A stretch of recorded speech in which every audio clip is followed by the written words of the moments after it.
దెబ్బ తలగనోడే లేడు ఇప్పుడు గోల్గా స్కీమ్ బంద్ మా బాలరాజు యాదవ్ డామ్ డూమ్ అని మస్తు మాట్లాడి ఆయనతో బంద్ అయిపోయింది ఖతమైపోయింది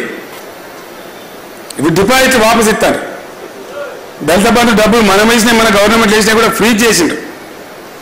వాళ్ళ పడ్డ డబ్బులు కూడా వాపసు తెప్పించుకున్నారు ఇక పల్లె ప్రగతి పట్టణ ప్రగతి మొత్తం సర్వనాశనం అయిపోయింది ట్రాక్టర్లకు జీతాలు లేవు డీజిల్ లేదు గ్రామాలు మళ్ళీ మురిక్కుపాలు అవుతున్నాయి పట్టణాలు మురిక్కుపాలు అవుతున్నాయి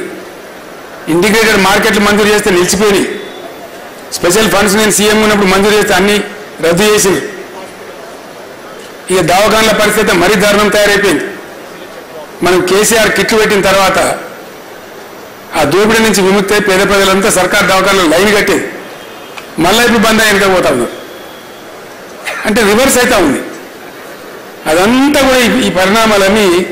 ప్రతిరోజు తెలంగాణ సమాజంలో చర్చ జరుగుతున్నాయి